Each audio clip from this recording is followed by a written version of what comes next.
What is up, DJ Cohort? We're back again, and this time we're gonna look at scratching and look at all the techniques that I use. I did a video for YouTube that is kind of glosses over 3 different scratches, but today we're gonna get like real heavy into it. So I wanna show you what I've been doing scratch-wise. All right, so let's quickly talk about these settings. This is different for what mixer you're using, but basically if you're gonna be scratching, you want this curve dial over here to the sharpest setting possible. Crank it all the way to the sharp, and that will make your cuts. You want the fader to click on and off with the shortest amount of movement possible. And then as far as the feeling, that's kind of a personal taste. I like to have mine on the lighter side, but not all the way light. I kind of run it here at the 9 o'clock range. And then also just for your up faders, you can adjust the curve here also, but I keep it in the middle, which is just a basic gradual curve up. You can make it where it cuts on super sharp, or it sweeps and fades up at the very end, but I just leave it in the middle for that. And then also, as far as this reverse, a lot of people will scratch what's called hamster style, and they turn this on. I don't do hamster style, so I leave it off, and all of my scratch techniques are just gonna be regular crossfader settings. Whenever you're in Serato, up here in the top, there's this section that's for your scratch samples. I'm gonna make available on the website 4 of these scratch tools that we use. It's just a bunch of random sounds for like battles and voices and samples and drum beats, so you'll be able to download those. But once you load them up into this scratch bank, you can go on your controller here, and this might be different for different ones, but typically on Pioneer, you can hit Shift and your sample, and it'll load up your scratch sounds. So if I do this,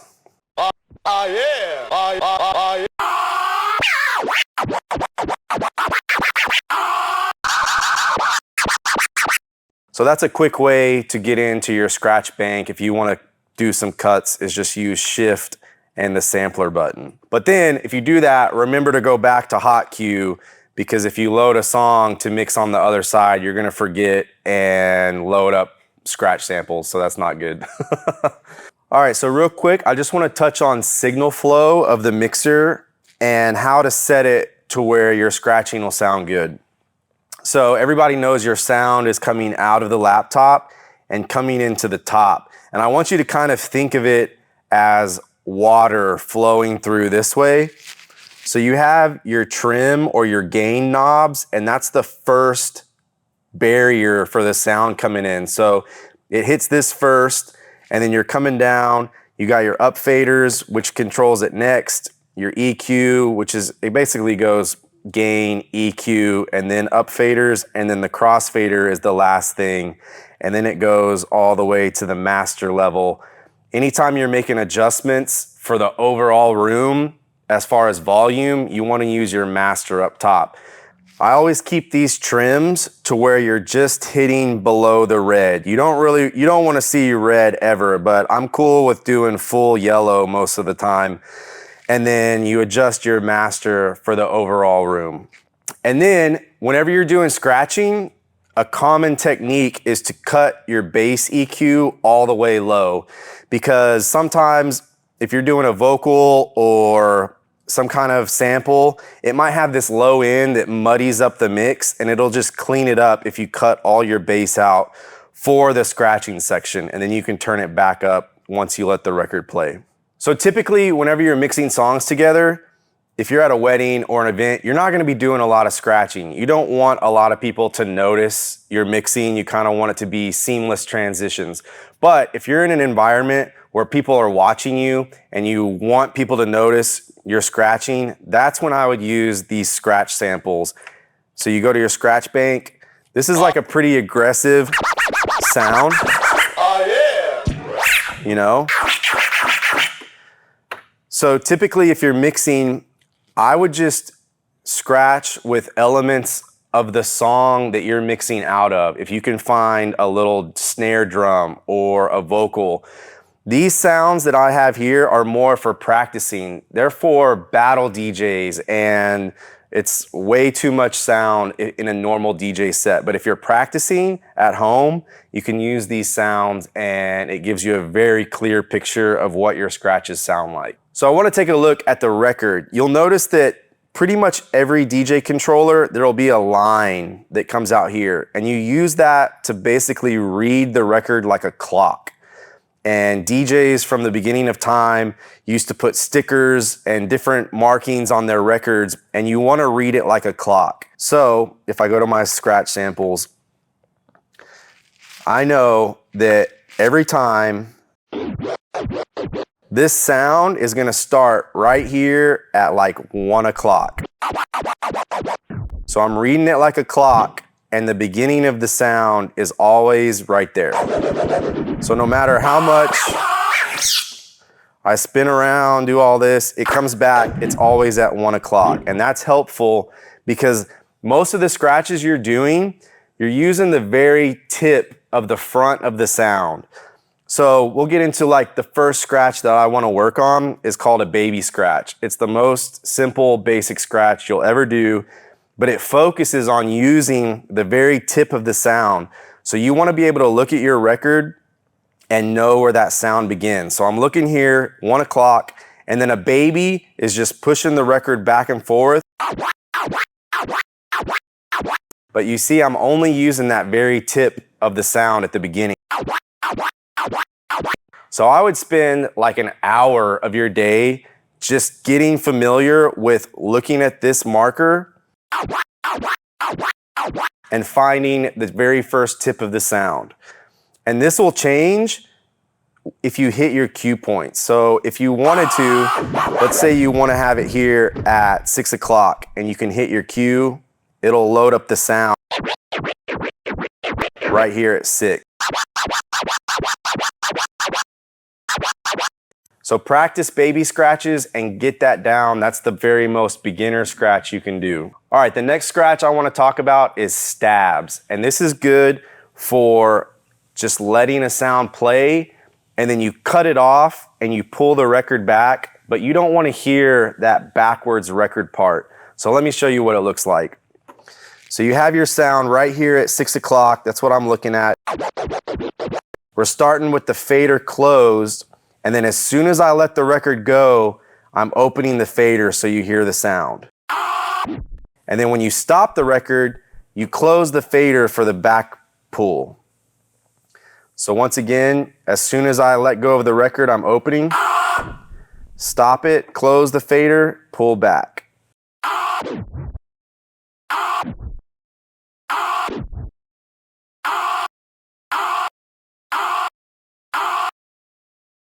And then once you practice that a lot and you get faster, you can do stabs kind of like this.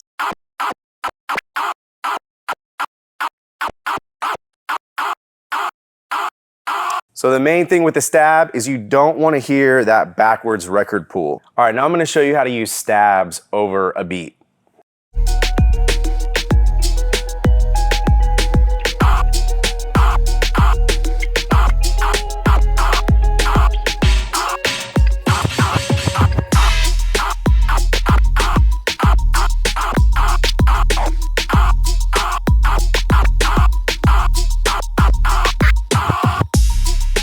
All right, the next scratch I want to talk about is transforms. And with the transform, all you're doing is using a long sound and cutting the fader open and close. You're kind of punching it with your fingers. So it sounds like this.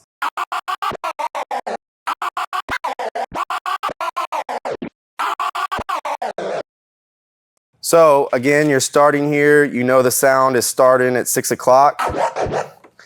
And then as soon as you let the record go, you're going to use your thumb kind of like a spring up against the fader, and you're punching. I use this middle finger, but kind of both fingers. You're punching it.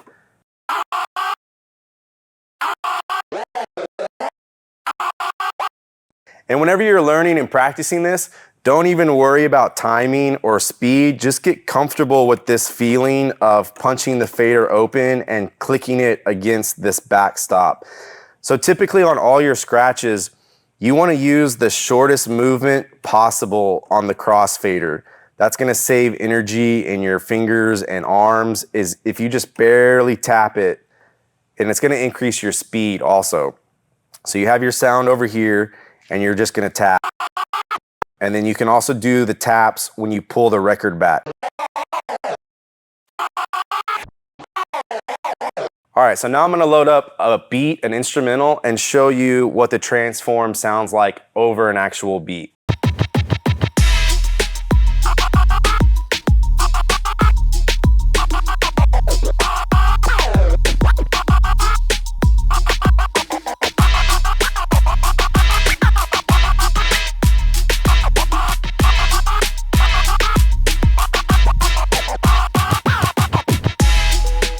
All right, the next scratch is called a chirp, and this is the scratch that I use 90% of the time, and it just cleans up your sound to where you don't have the edges, and that's kind of hard to explain, but I'll show you what that means. So with the chirp, you're actually starting with this crossfader open. Got your up fader up. So we know the sound is still starting here at 6 o'clock, the same spot that I put it. And so we're starting with the fader open, and then as soon as we move the record forward and you hear that sound, you're gonna close the fader. And then you do the exact same thing like in reverse. So we pull back on the record and open the fader. And we're back to that gap before the actual sound. So once again, we're starting with the fader open. As soon as you hear the sound on the record, you close the fader. And then the same in reverse.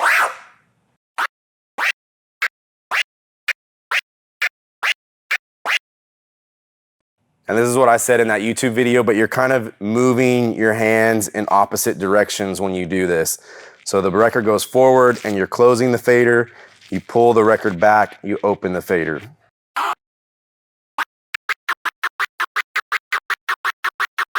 So now I'll show you what that sounds like over the beat.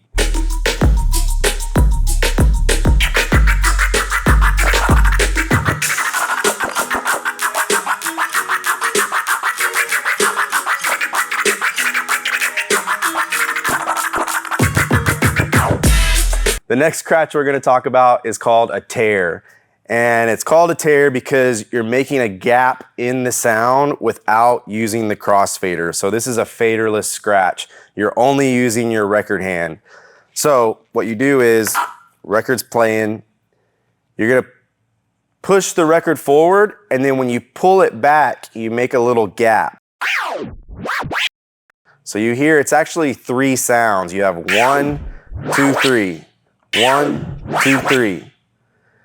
You're causing a gap on the backwards. And then you can also do a gap going forward, and it's still gonna be 3 sounds. So you have 1, 2, 3, 1, 2, 3, 1, 2, 3. So it's still 3 sounds.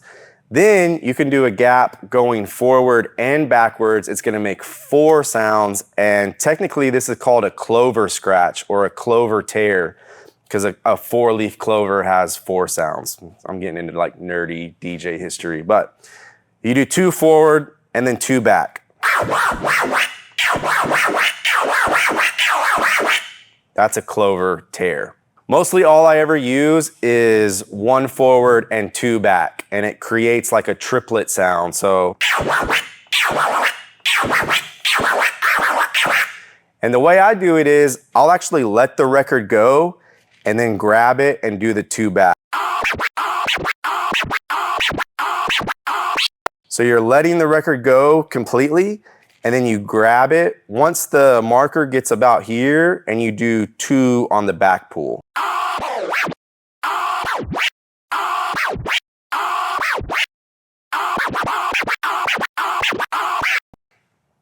All right, now I'll show you what that sounds like over a beat.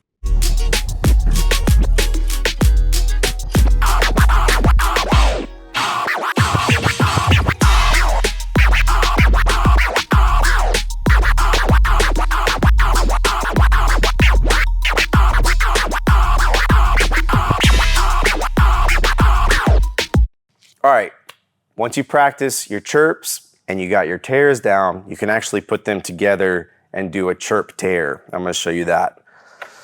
So we're starting just like a chirp, fader's open. We're at the beginning of the sound, right here. As soon as you hear the sound, you're gonna cut the fader off. And then on the back record pull, you're doing a tear. So there's two sounds there. So a chirp on the front, and then a tear on the back pull.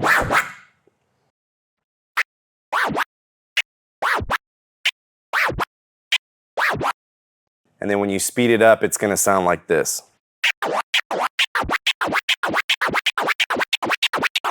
So then over a beat, this is what it'll sound like.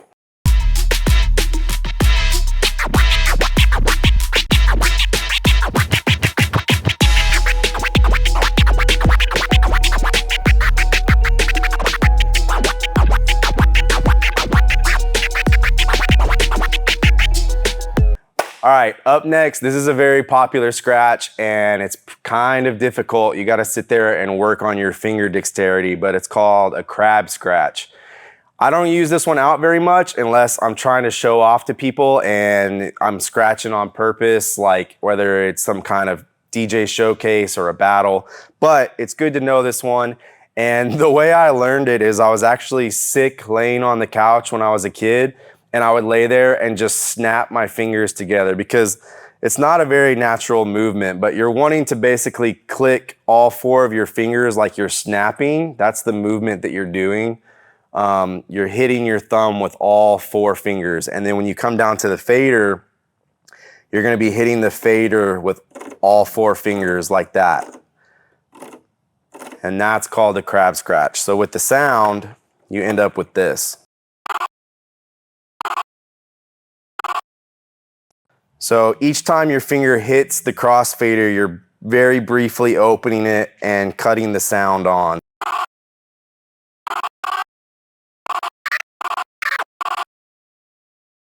And to be honest, when I do crabs, I'm only using 3 fingers. I don't use my pinky, I just use these first 3, and you end up getting a sound like this.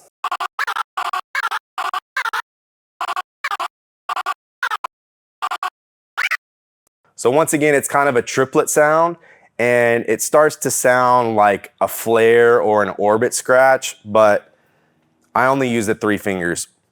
So whenever you're practicing this one, I would start super slow and just get this movement down of clicking your fingers together.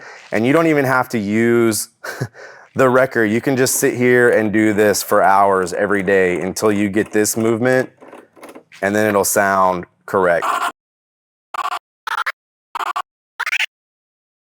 So then over a beat, this is what a crab scratch sounds like.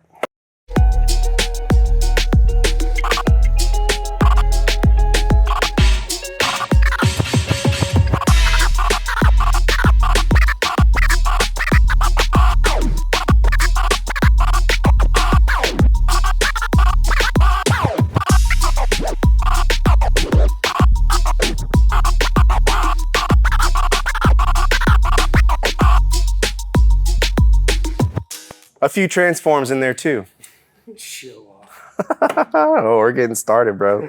All right, so now I want to talk about practical applications where you can actually use these scratches in your mix and it's not gonna sound overpowering to the general public, because one analogy that I use quite a bit is if you have a nice steak that you're about to cook, look at that as like your overall mix. And the scratching is the seasoning that you're putting on top. So you don't want to have too much, you don't want to have too little, you want to have the perfect amount of seasoning, scratching in your mix to make it sound good to everyone. All right, so something I really want to focus on with you guys is dropping a song on the 1. So that means that you have a song that's playing, let's say it's on your right deck, and you're mixing in on this left deck, and you're gonna drop your first kick drum on the 1 of whatever part of the song you wanna mix. Typically it's a chorus, so we'll show you how to do that. I got this Jennifer Lopez, Jenny from the Block song over here. They act like they don't, but they know.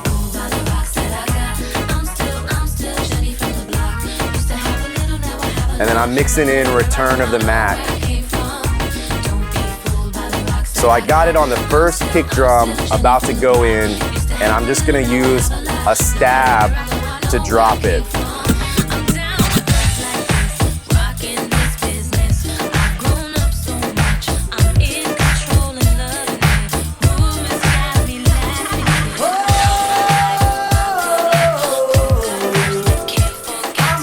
And then we'll do a tear on this. And then you're into Return of the Mac. That tear out. Yeah, yeah. Good idea. Yeah, the main way I use a tear is whatever song you're mixing out of, just grab a little vocal piece, and you'll notice I cut down the lows on the song that I was mixing out of. And that lets you scratch and it's gonna sound more clear. Anytime you have bass frequencies and you're scratching or the song that you're mixing out of, it's gonna muddy up your mix pretty bad. So I tend to always cut the lows out of the song I'm mixing out of.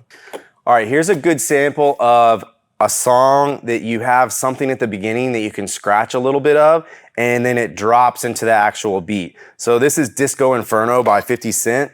And you can hear at the beginning, it has this little counting like. 1, 2, 3, let's go. Little mama, show me how you move it. 1, 2, 3, let's go. So anytime if you look at Serato and the waveform is green, that's typically a vocal part of the song, and those are really good sections that you can scratch with. So you have this count. 1, 2, 3, let's go.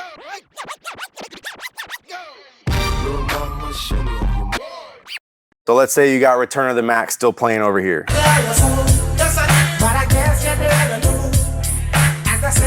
And then we're gonna use that countdown to mix in.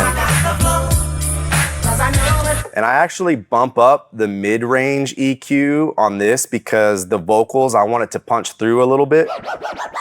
And it's quiet on the original track, so I'm turning the EQ mids up.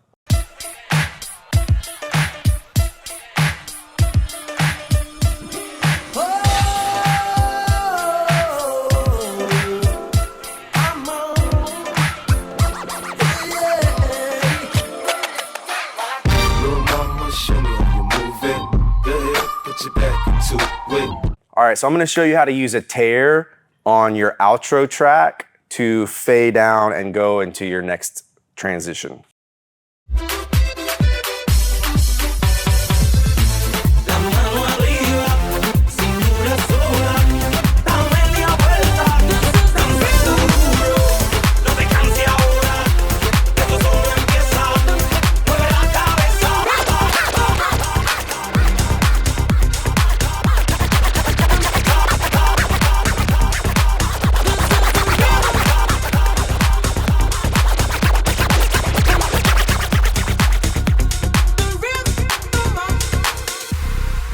All right, I want to talk about the best way to practice these scratches at home. I kind of showed them in the order that you should go. So start with the baby and then do your stabs and then transforms and so on. And it gets more difficult, even more than what I showed. You can get as deep as in the weeds as you want. There's tons of YouTube videos on very intricate scratch patterns that you can learn, but start with those 3 or 4. And I'm going to show you something right here. So whenever you're practicing at home, speed always comes last. It's much better to get the technique down perfectly and then speed up. So one thing that I always did is actually slow the record down as much as it'll go. So if you're working, let's say you have a scratch that you're wanting to play and it's at like 90 BPM, slow the record down and then practice it at that speed.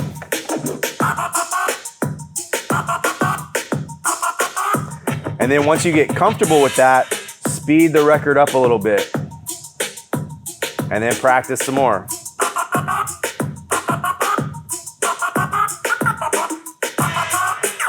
And then speed it up more.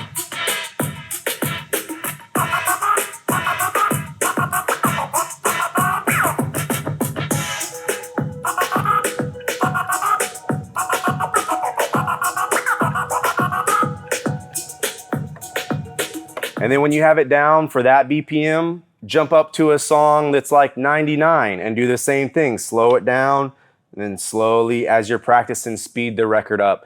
And then you'll get faster and faster and faster, and that's how you perfect the scratches. If you guys have any questions at all, write it down in the comments. Let me know what you're working on, what's working, what you think you need help on, and I'll be here to help you. And we'll see you in the next video. See you guys.